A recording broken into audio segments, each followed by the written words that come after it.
Hello, everyone, and welcome back to the Business Between Us podcast. I'm Okeke, a business information systems major at the University of Pittsburgh. And I am her mom, Dr. Nkem Okeke, an entrepreneur, executive, and someone who's learned that complexity isn't something to fear, it is actually something to manage. So, our topic for today is managing complex environments and tech enabled business systems strategy and how to survive. Yes, so in our last episode, we talked about ethics and politics and how we use those values to guide us. But today, we're diving into what happens when numbers, people, and technology start intersecting and how to manage complexity in a tech-enabled world. Yes, this is a perfect topic for today in our business climate, because no matter what industry you're in, the ability to adapt to systems, to people, and to change is what will keep you in the game. For sure. So this episode is dealing with two of my classes. The first one being managing complex environments, which I took the fall semester of my freshman year. And this course was surrounded about systems, whether organizational or digital, are sort of like these living things, and you can't control every environment, but you can design flexibility. And in this class, we actually had to use AI to answer a business prompt we were given, and we Mm, had to use it to interesting. adapt. And which for me, it was kind of confusing at first because around this time, it was like AI was banned from the classroom or banned for being used in assignments. So for this class to say, oh, you are required to use it, it actually kind of forced me to learn how to use it in a beneficial way and just understand how small changes or portray that small changes can cause big ripple effects. Yeah, I mean, AI in the classroom, who would have thought? I think AI is here to stay, and it's such important insight that you're sharing that that should be part of the conversation and what we incorporate because in business, ripple effects are real. One delayed project, one missed communication, everything stalls. So you really need to sort of be aware of what we call, back to project management, the dependencies across different tasks that you need to do, different deliverables that you have to deliver on, because all of them sort of adds up. Yeah. So in our assignments and in class discussions, we did sort of simulations where we had to make kind of fast-paced decisions with limited data, and it showed how unpredictable environments require quick thinking and collaboration. And technology really helped with that, but it also added an extra layer of complexity. And moving on to my other class that we're also discussing today, tech-enabled business. I just took my sophomore year fall, and it was another class where you had to learn how a company implements technology in order to improve their pre-existing business processes. So, for example, like a company like Microsoft didn't start off as the powerhouse that it is today, but it had to go through a change management process in order to grow and expand their scope with technology, as well as helping other companies to do the same. Absolutely. And that's where leadership comes in. Being able to have the vision of Mhm. where your company can go and grow to, and knowing how to balance that human intuition with the tools that you need to make it work in this day and age now is the digital tools that we need to make it work. I will do a board breakdown now and sort of talk about how I have led through digital change in my Mhm. world. And one example I can give you is, first of all, we had a clinic center that we had to support, and they were experiencing long wait times with seeing their Mhm. patients and couldn't get their hands around how to improve this. So what we had to do is that we had to come up, of course, with a plan of how to, first of all, analyze uh, identify the issue, analyze the issue, and then propose a future state workflow of what can be done to improve the wait time issue. And one of the things that we had to do was to do a Gemba walk, excuse me, which means we actually had to go on site and we had to observe a number of patients from check-in to check-out and all the steps in between to sort of get a sense for what's going on, be able to map the current state workflow, being able to do a time study to see how much time it took for patients. And we had to do this for a number of patients to have a decent sample size. But to your point, this is where the digital solution came in because we were able to take that sample size and run it through a simulation platform to simulate, many more times how, this, check in to check out process runs and really be able to identify where the bottlenecks were. And then also using that same simulation, do a lot of what if scenarios to identify the pain points that we identified, or say the bottlenecks we identified, to see how we could improve the process.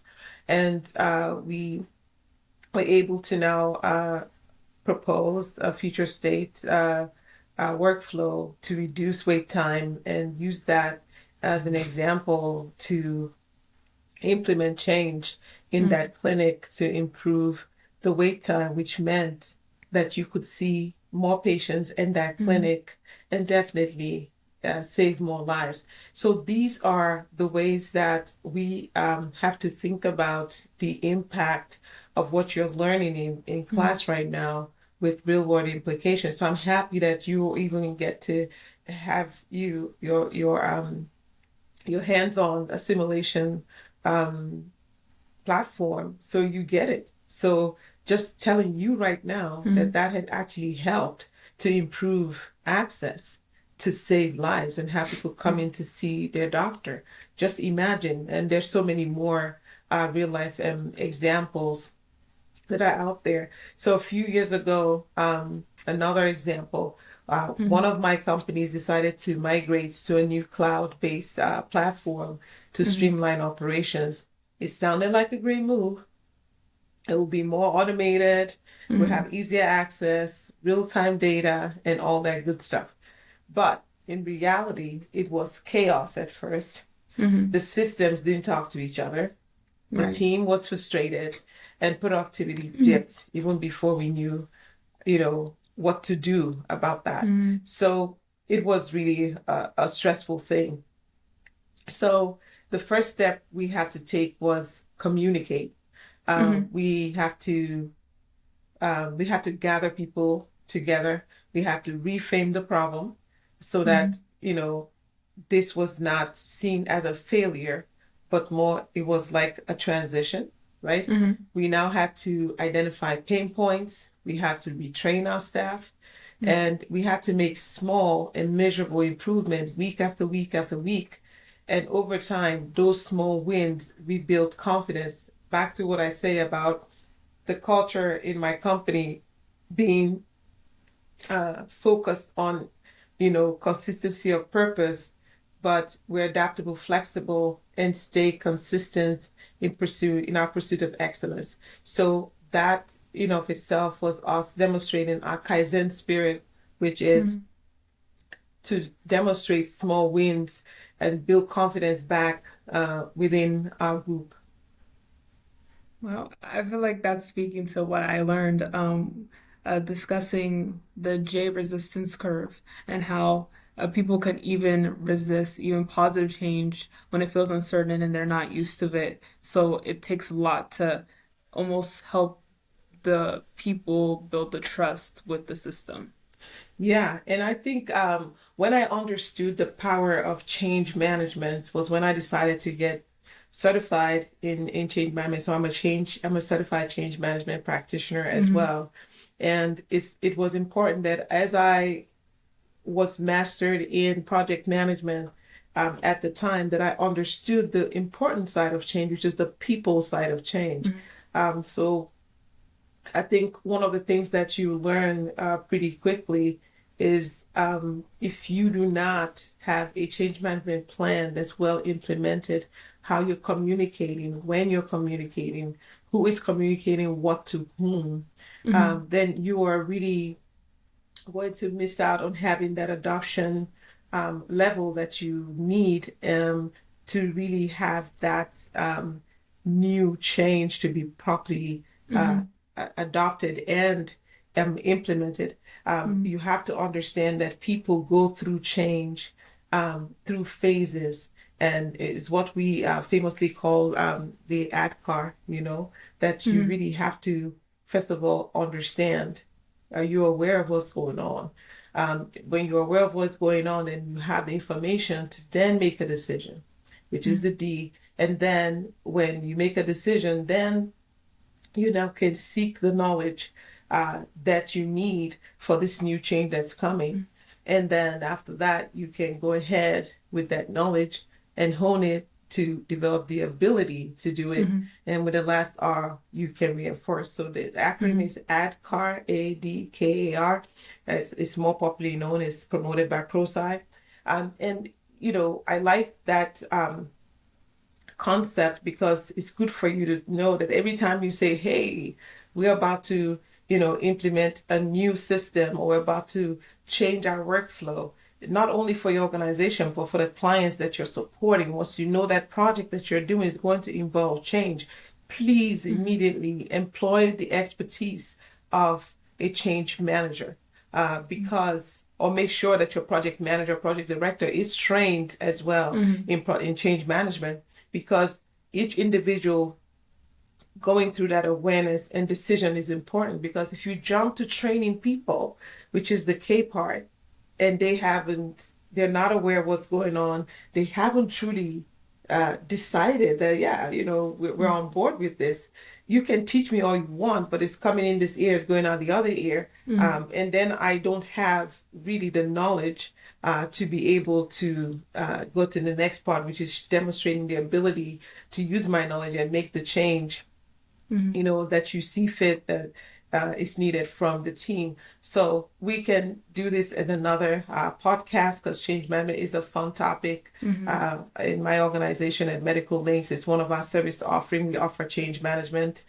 We've provided statewide training for um, primary care transformation and taught the providers and the staff about change management, about the curve, as you mentioned, Mhm. and how they need to pay attention as to how key people, particularly managers and Mhm. directors in the company, going through that circle of change. And on the other side of that coin is how the company also goes through preparing the organization for Mhm. change and during the time of change, what to do and how to reinforce that change.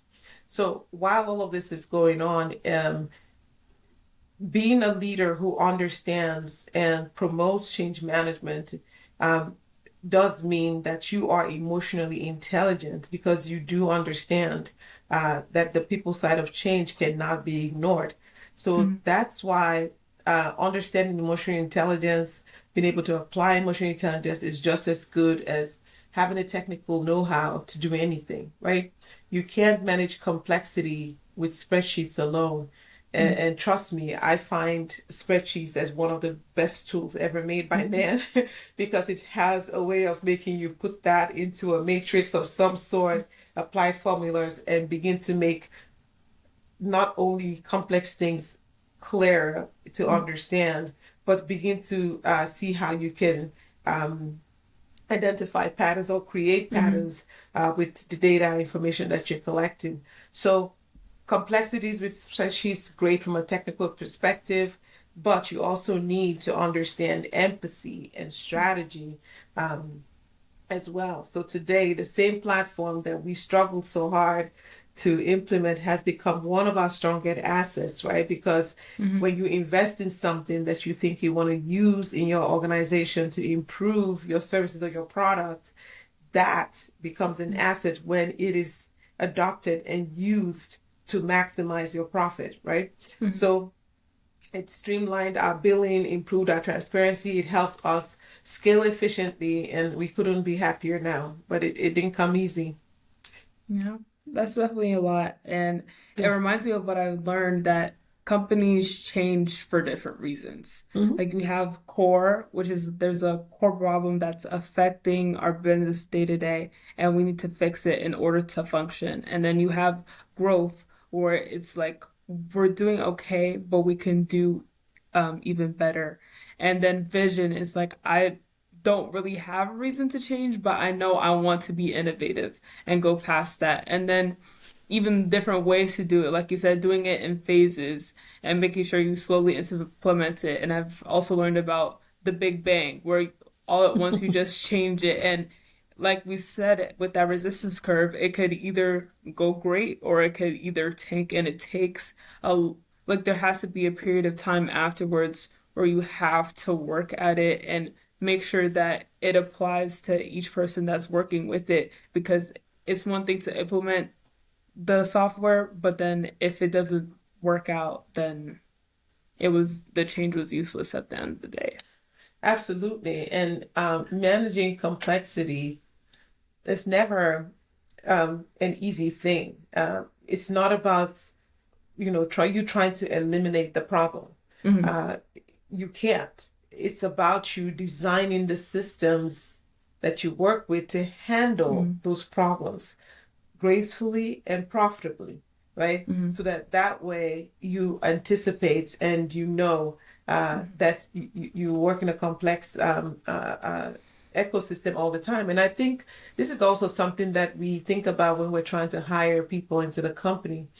Sometimes when we're looking at resumes and stuff, we're trying to see what companies have you been, where have you been, what kinds of projects have you worked on or worked with, so that we know if you have some exposure to managing Hmm. complexity, because that's something, as you can appreciate, is not taught in Right. class, right? You have to really know it by experience. And I'm proud to say that we have built Medical Links to be one such company where, yes, it is complex Hmm. from our matrix organizational charts to how we execute that and apply our bench strength to the work we do. It's not simple. I can tell you that for Hmm. free. I had a associate vice president once tell me that Dr. KK, I don't think we're going to hire this candidate. And I said, why? She said she's not medical links material. And I never forgot that. So there is a thing like being medical links material, which is you have to really understand how things fit in. Another thing I would add to that is I think that comes from my journey. I know sometimes some people see my name and they see all these many letters behind my name. Trust me, that's not even all of them. I cannot put the LSS and the CCMP and the other. But I think what I wanted to put a caption, do not try this at home. But the point of it is it's not so much about the letters behind your name as much as what you know and how you apply the knowledge, right? So Right. for me, it's me being able to honestly slice through complexity more fast and more quickly, because I Hmm. have just known enough, seen enough, learned enough, have an almost 360 value view of what I do. And that is something that I hope that through podcasts like this, engagement like this between classroom theory and boardroom reality, you can get to it more swiftly and quicker. And that would be something that's of great benefit. Yeah, I definitely agree. Just bridging the gap. I feel like being a student with business and tech, it can feel I feel like empowering because I think those are both very Oh yeah. emerging industries, but it's also overwhelming because now we have like tools for everything to Right. communication, scheduling, analytics, but sometimes it feels like an overload of, okay, what do I focus on? What do I look to? Like, what will actually help me get to where I want to go? It's so funny you say there's tools for everything. I remember in the one of the Goldman Sachs small business convention that we had, and we had a director from Meta present to us about the different AI tools that were out there and Mm-hmm. what you can use for this and what you can use for that. So I really reached out to him so I could have a one-on-one with him, and I said, hey, I'm a business owner, one of the ones you addressed, and I really want to understand all these AI platforms that you Mm-hmm. mentioned. It feels like a lot. It's like there's an AI for everything. There's one for my Right. finger, there's one for my hand, there's one for my nose. Like from a business perspective, we need to understand which one of these solutions should we select, Mm-hmm. which top three, top four, five, because we cannot possibly use all of them, right?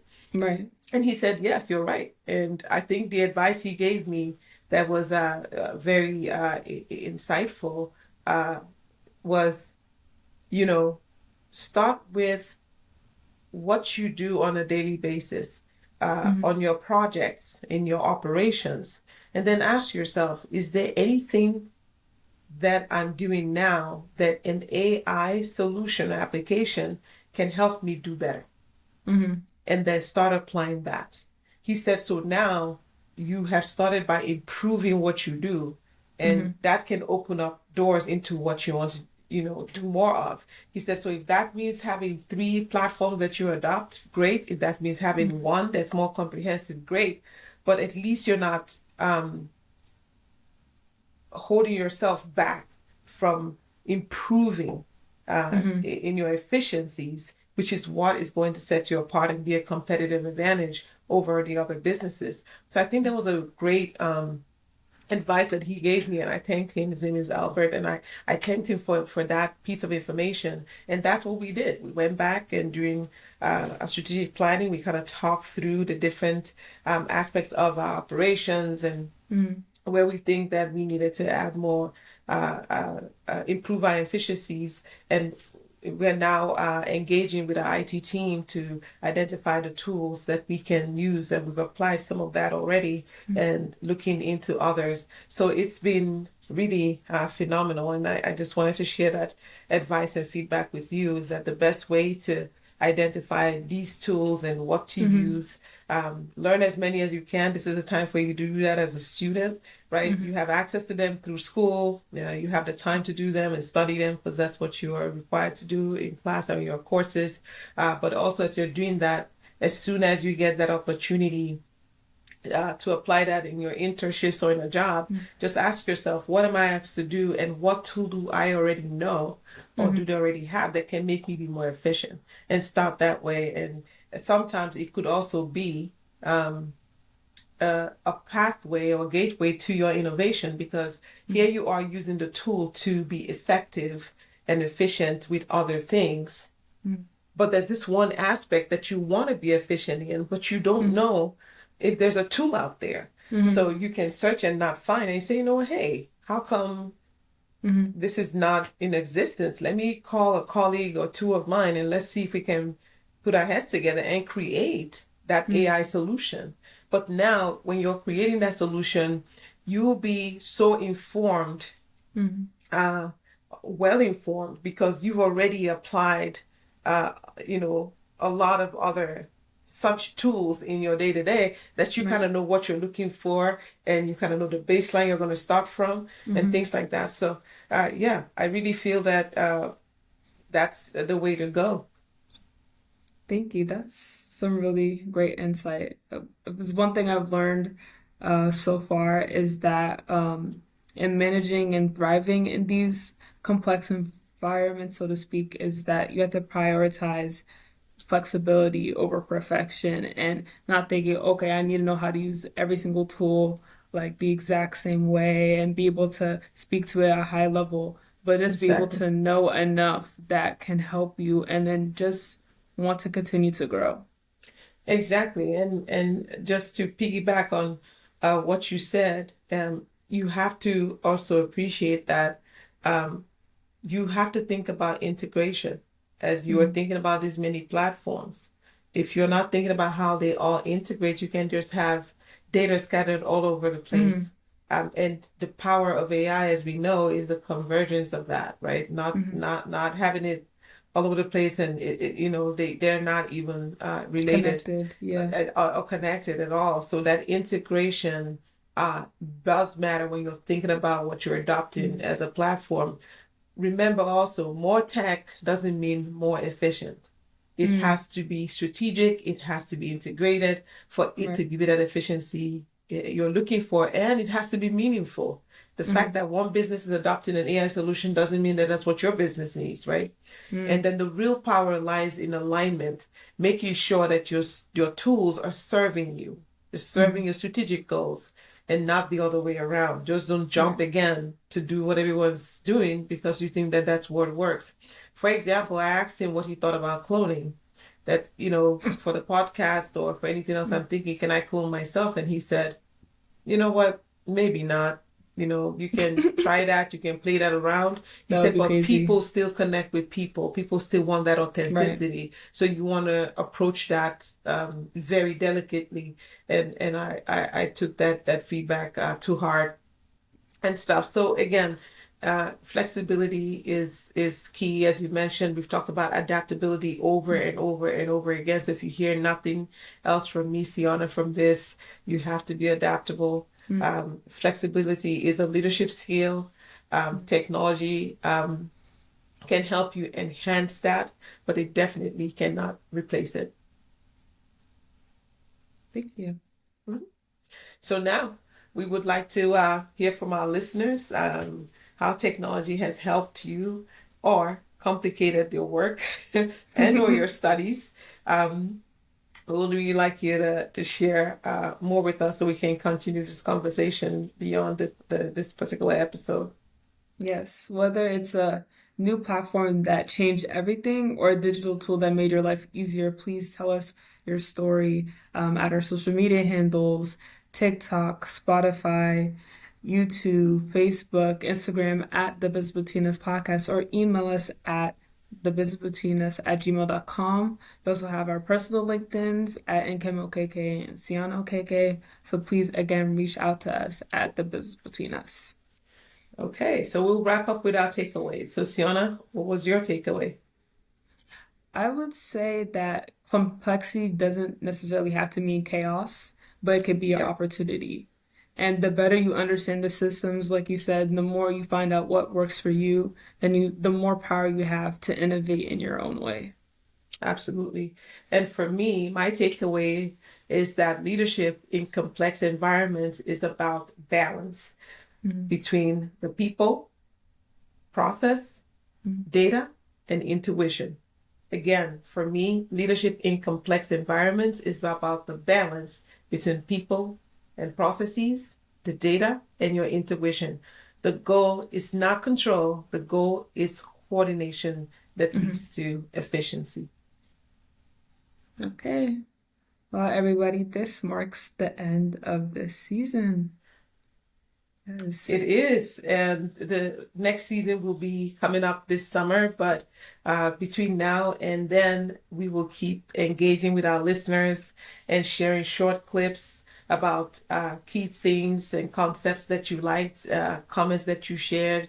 We'll respond to them and just keep the conversation going. Do this, on a weekly basis, daily basis, as is needed, because we are using this opportunity to create this platform where we're sharing with you what my daughter and I had talked about, where we're trying to Mhm. compare what she was studying in school, in business, as well as what I was doing in my real world as a business owner. And just thought that, having this more shared publicly with you would help everybody else join the conversation. So we want to learn from you as well. So please engage on our social media handles. Thank you so much for listening to our podcast. Stay in touch with us on the Yes. business between us. See ya. Bye.